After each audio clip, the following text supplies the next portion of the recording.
PBA recently released the new details of the 2024 PBA League season, and this year it's actually going to be a season and not just one event. So a lot of new changes for the PBA League. Big thing is that we're going to go from having one event in Maine, the playoffs basically that you see, to having the PBA League stretch over the entire tour season. So at every tour stop there's going to be some league matches between a few teams, and then the top 6 teams are going to move on to the playoffs, to the finals in Maine in September. So let me break down some of the news, some of the details, and yeah, I look forward to seeing how this all plays out. So basically, first off, PBA League, they're going to take it from 10 teams of 5-man to 8 teams of 6 players. So cutting 2 teams off, but adding 1 more player on each team, going from 50 to 48 players. So during the season,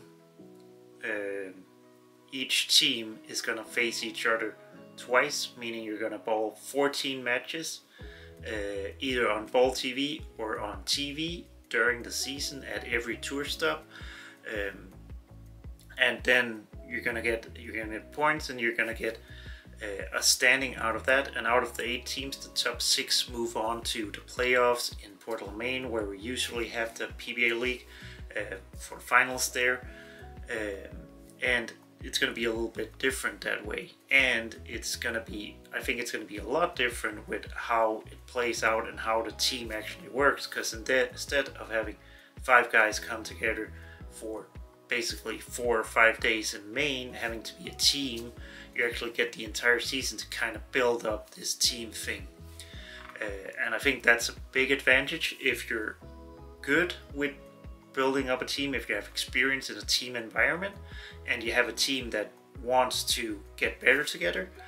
I think you can really create some good synergy there and really be ready for when you get to Maine, have your communication skills, your strategies in line, and really know each other well, and be ready to make each other better in Maine when it counts.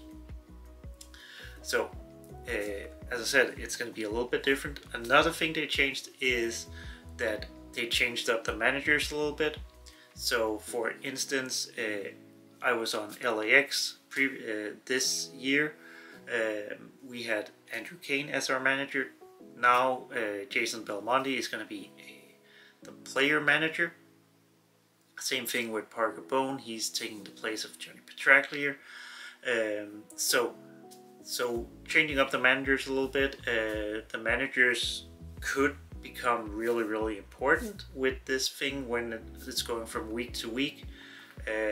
So we'll see how that also plays out. Definitely managers have to think a little bit more with it being in so many different centers, so many different weeks, rather than just one place for 1 week. And that also brings me to the next part. On December 13th, they're going to have a new draft. And you could say, like, why do you need a new draft? We basically haven't had any events since the last draft in the summer, and that is true. There's only been like 2 or 3 tournaments since then, but I also think it kind of makes sense to do a new draft, because now we're moving away from it just being one event in Maine, where you could draft someone because you know they're really good in Maine, they match up in that bowling center, match up in that environment, whatever it might be, and you want that guy on your team. But now you need a team that obviously can perform in Maine, but you need to get to Maine first. So you need players that can perform in every bowling center and on every tour stop. And obviously everyone on tour is really good, they can perform at every event. But there's also centers where you match up better and worse than others, and as you see, some players each year does very well from week to week, where others might have a really good week here and then a few bad weeks here, and it's up and down. Obviously, results of the actual tournament, like if we're bowling the Illinois Open or whatever, Indiana Open, whatever it's called, the results of that tournament doesn't actually affect the PBA League standings or anything. But obviously, if you have 5 guys that does really well in that tournament and that bowling center, your chances of winning your match in the league for that week is probably going to be pretty good. So a little bit different kind of thoughts, and I think that's going to make this draft a little interesting, and it's going to change up some things. As I said, I was on Team LAX this past year with Jason Belmonte, Kevin McCune, Stuart Williams, and Jacob Buttroff, and I hope to be back with that team, but you never know. You never know what's going to happen. Belmo's going to be the one picking the team this time, so we'll see what happens. I'm sure there's going to be some surprises, some disappointments, and a lot of shuffling around with the new draft here in December.